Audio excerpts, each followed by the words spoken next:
The impact of long-term care costs on retirement wealth. This is an article I've been probably sitting in my browser for over a year that I've been wanting to read. And I finally took the time this morning to do it because I got some downtime, which I like. All right, so let's go into this.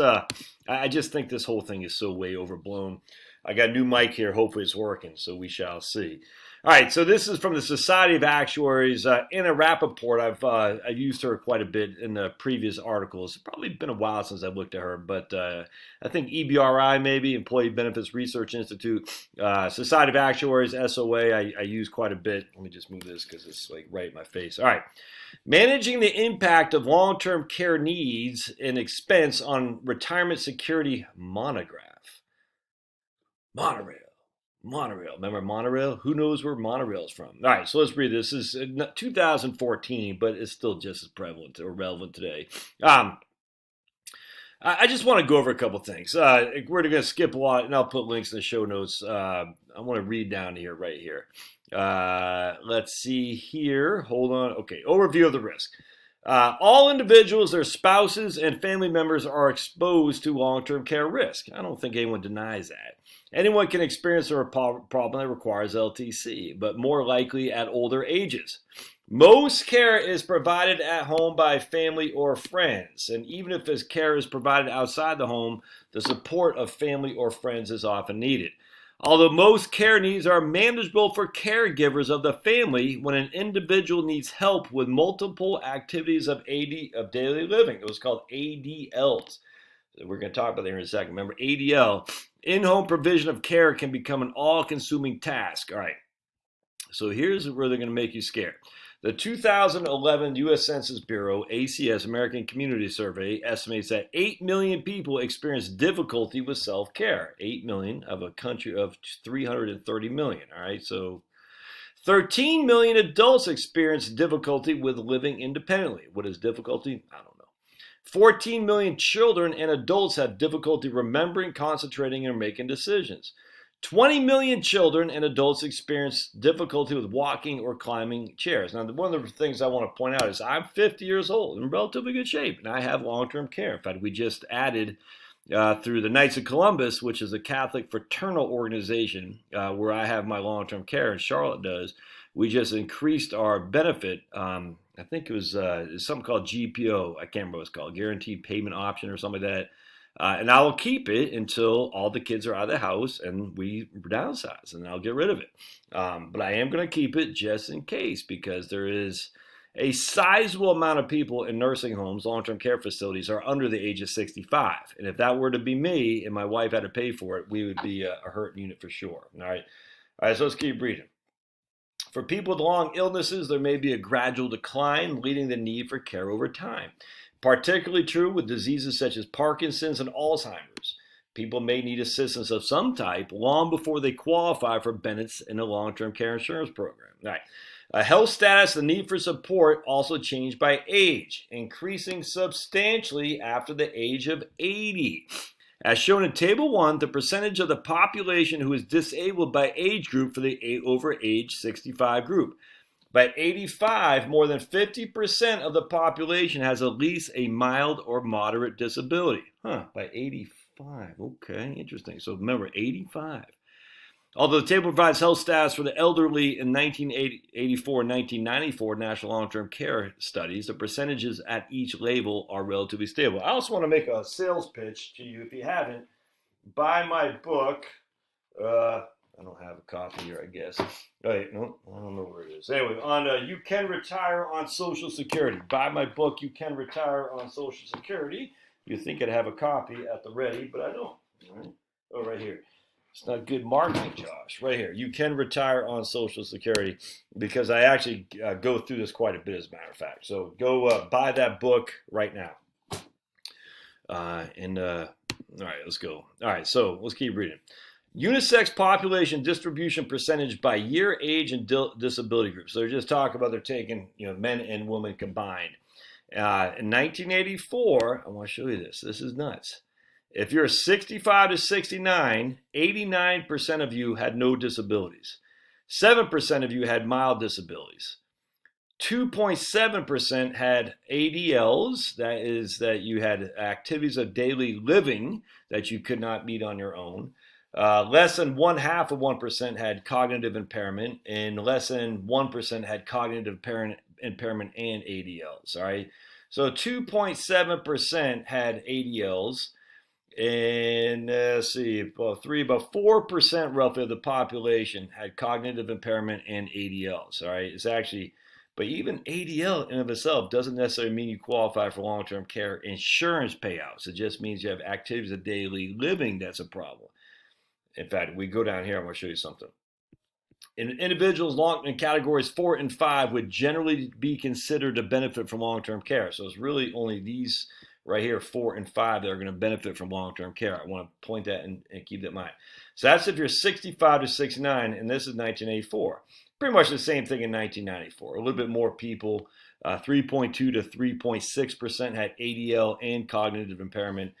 Actually, I'm not sure if this includes, if the ADL plus CI includes the CI. I don't know. I don't know if that includes that or not, but let's just say it does not.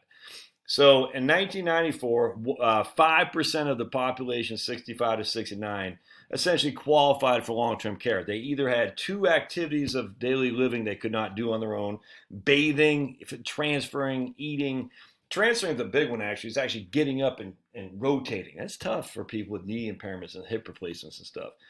And then cognitive impairments, obviously. All right, so anyway, not that many people. All right, so then we go to 75 to 79, still 1.4%. In fact, there's less people at 75 to 79 than 65 to 69 who have cognitive impairments or ADL. Isn't that interesting? So as the age from 65 to 69 to 75 to 79, risk goes down in terms of your ability to need long-term care.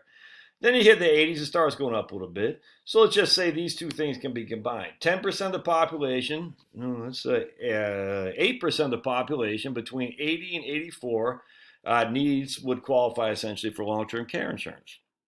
8% of the population would qualify for long-term care. The rest don't qualify.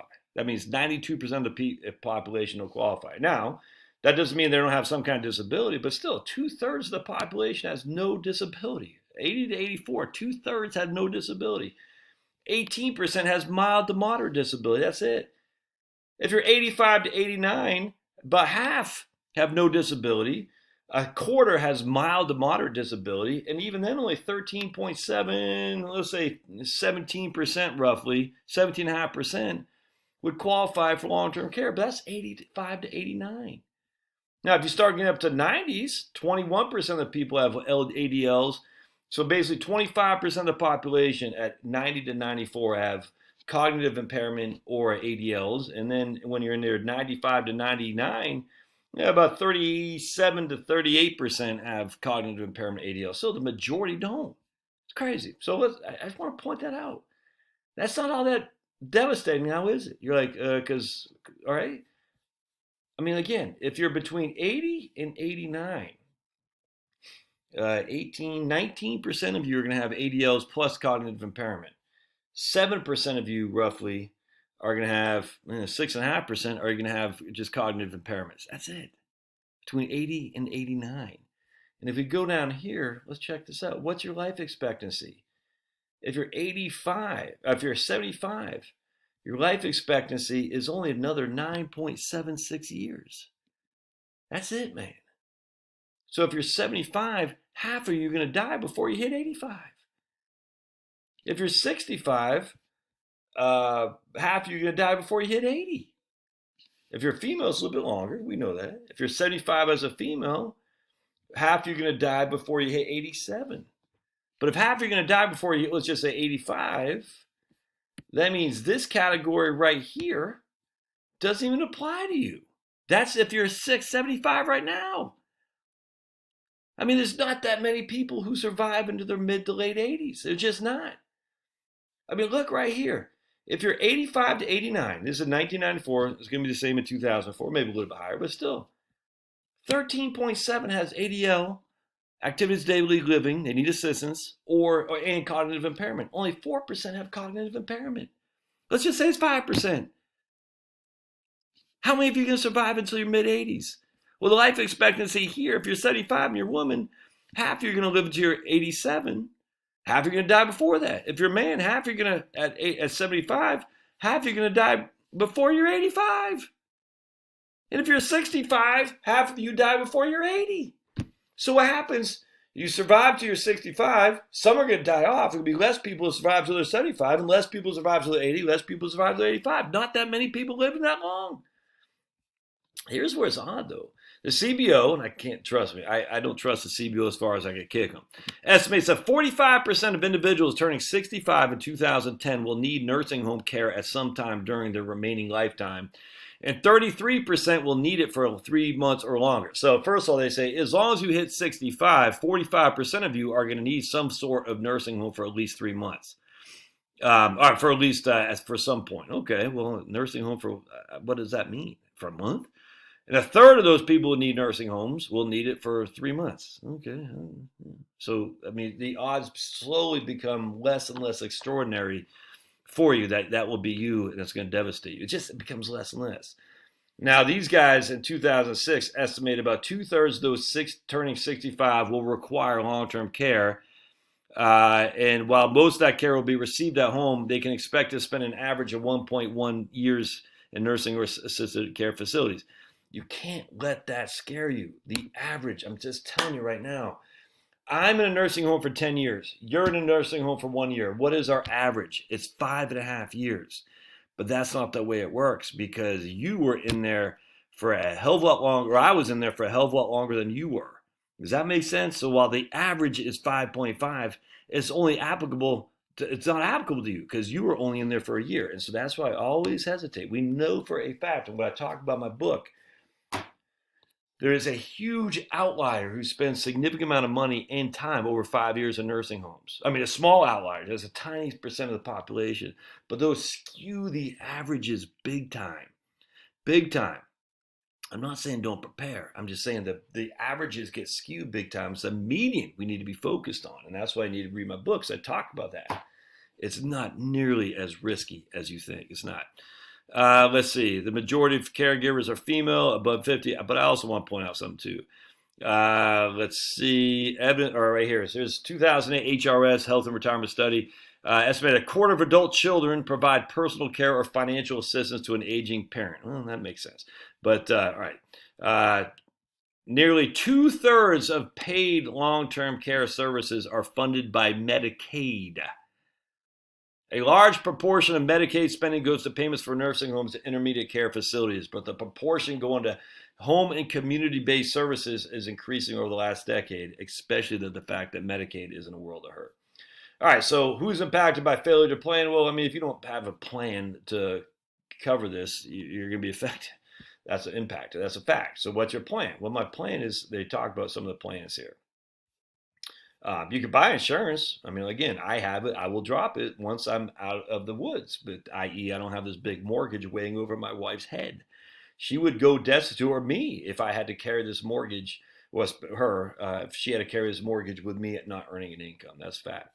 So they got insurance. Less than 10% of care is paid for by private insurance. Not that many people have. Not look, man. We've all heard stories of people loving it. We've all heard stories about people hating it. I've heard both. I have it again. But less than 10% of care is paid for by private insurance. 15% is paid out of pocket. Well, what's wrong with that? Right? I mean, I don't have any problem. I mean, that's the thing. So let's look at what Genworth says here. And this is a few years ago. They talked about the, let's see, right here. The Genworth 2014 cost of care.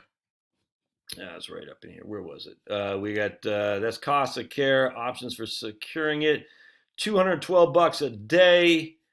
That's for securing a nursing home. I thought I saw it here. Hold on, let me just pause real quick. Where did I find that? Wait, pause. Genworth 2014 cost of care survey estimates the median annual cost of nursing home for a private room is at $87,000 nationally, but with substantial state-by-state variations. The median cost of assisted living facility is about half that, $42,000. So let's just say it's $50,000 for an assisted living facility and $100,000 for a nursing home care. All right, just for simplicity. All right, so for simplicity, let's just say you get $25,000 from Social Security. So that's a quarter of your private home right there. So you need $75,000. We'll just use the average. You need 1 year in a nursing home. All right, so you need $75,000. If you have an IRA, you have your house. I mean, is that crazy? All right, let's say you have 2 years. You need $150,000. How much is your house worth? Well, we know the median house right now is about $300,000. So you sell your house and you go to one. I just don't see what the big issue is. If you're in there for 5 years, well, that'd be 75,000 times 5. That's $375,000. That might not be. You might not have enough money for that. That's where Medicaid kicks in, man. Because you ran out of money. Oh well. But what's the likelihood of you being in there for 5 years? Not high. I don't get why everyone's freaking out about long-term care. It's the weirdest thing to me because it's sitting there thinking, okay, $100,000. I get $25,000 Social Security. I need $75,000 in investments. I don't have $75,000. You have equity in your home? No? Okay, Medicaid. I do have $75,000 investments. Out-of-pocket expenses. It covers the most for long-term care anyway, if you even need it. If you need 2 years, $150,000. We'll pay for it. If you don't have the cash or whatever, then you sell your house. But I literally don't understand why people get all crazy about this. Yes, some people do pay a lot more. They might burn through all their assets, can't leave stuff for the kids. Oh well, that sucks. Guess what? You raised them, man.